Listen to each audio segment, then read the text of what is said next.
Hello friends, सभी को नमस्कार।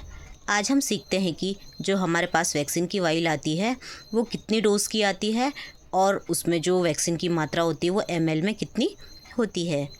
तो देखिए, सर्वप्रथम बात करते हैं हम BCG की।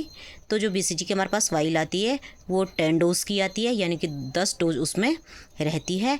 और ml में बात करें तो 0.5 ml घोलने के बाद, यानी कि डाइल्यूट होने के बाद, क्योंकि ये ड्राई फॉर्म में हमारे पास आती है और इसको घोलना पड़ता है लगाने से पहले। और इसमें जो विशेष ध्यान देना होता है कि हमें जो सनलाइट है, डायरेक्ट सनलाइट, उससे उसे बचाना होता है। यानी कि हमें कोशिश ये करनी है कि इसको छाया में रखना है, जिससे कि इसकी सेफ्टी और गुणवत्ता बनी रहे। नेक्स्ट हम बात करते हैं पोलियो की, यानी कि BOPV। तो इसमें एक वाइल में 20 डोज़ आती है और ml में बात करें तो 2 ml ये होती है। और इसमें विशेष ध्यान ये रखना होता है, नॉट फॉर इंजेक्शन, यानी कि हमें इसका जो यूज़ करना है वो ओरल हमारे पास ये वैक्सीन दी जाती है और इंजेक्शन नहीं देना है इसका, इस बात का विशेष ध्यान हमको रखना होता है। हाँ, नेक्स्ट बात करते हैं हेपेटाइटिस B की। ये भी 10 डोज़ की एक वाइल आती है। ml में बात करें तो 5 ml होती है। और इसमें विशेष ध्यान ये रखना है कि डू नॉट फ्रीज, यानी कि ये जमनी नहीं चाहिए। नेक्स्ट बात करते हैं पेंटा वैक्सीन की। और इसमें आप सभी जानते हैं कि 5 प्रकार की हमारे पास वैक्सीन शामिल होती है। 5 वैक्सीनों का एक वैक्सीन हमारे पास ये पेंटा नाम से आती है और 10 बच्चों की ये डोज आती है। और ml में बात करें तो 5 ml इसमें वैक्सीन होती है पेंटावेलेंट। और इसमें भी इस बात का विशेष ध्यान रखना है कि ये जमनी नहीं चाहिए। अगली वैक्सीन की हम बात करते हैं PCV, यानी कि निमोनिया से बचाव के लिए हम PCV का यूज़ करते हैं। और 5 बच्चों की ये डोज़ आती है एक वाइल में। और ml में बात करें तो 2.5 ml।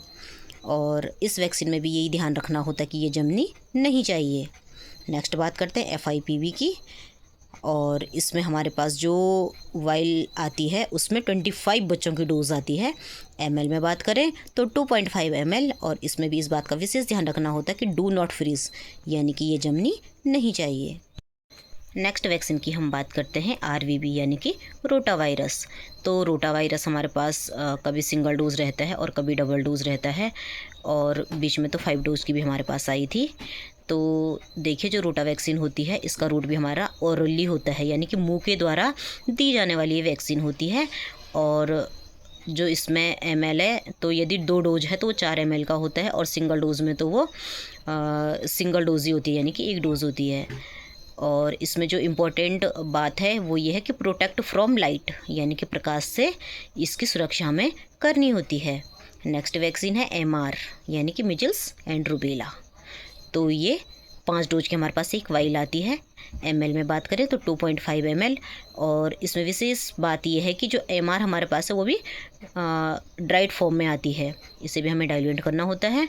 और डाइल्यूट करने के बाद जो इसकी मात्रा होती है वो 2.5 ml होती है। इसमें भी विशेष बात का ध्यान रखना होता है कि लाइट से हमें इसको दूर रखना होता है। और साथ में जो हमारी गर्भवती माताएं हैं उन्हें हमें ये कभी भी गलती से नहीं लगानी होती है।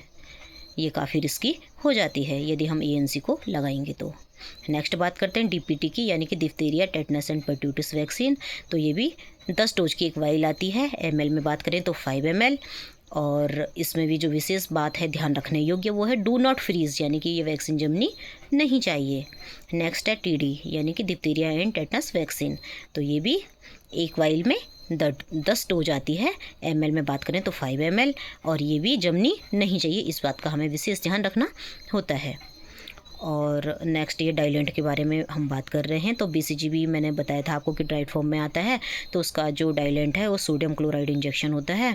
और ये भी 10 डोज का होता है। ml में बात करें तो 1.25 ml। और इसमें विशेष ध्यान ये रखना है कि प्रोटेक्टेड फ्रॉम लाइट, यानी कि जो प्रकाश से हमें इसको सुरक्षा प्रदान करना है, यानी कि छाया में इसको रखनी होती है। नेक्स्ट है MR डाइलेंट। तो MR में हमारे पास डाइड फॉर्म में आता है। और स्ट्राइल वाटर फॉर इंजेक्शन। तो जो इसका डाइलेंट होता है MR का, तो उसकी भी 5 डोज होती है। और ml में बात करें तो 2.5 ml। और इसमें इस बात का भी ध्यान रखना हो कि डू नॉट फ्रीज, यानी कि जो हमारे पास ये डाइल्यूएंट आता है वो जमना नहीं चाहिए। तो ये थी आज की जानकारी। धन्यवाद।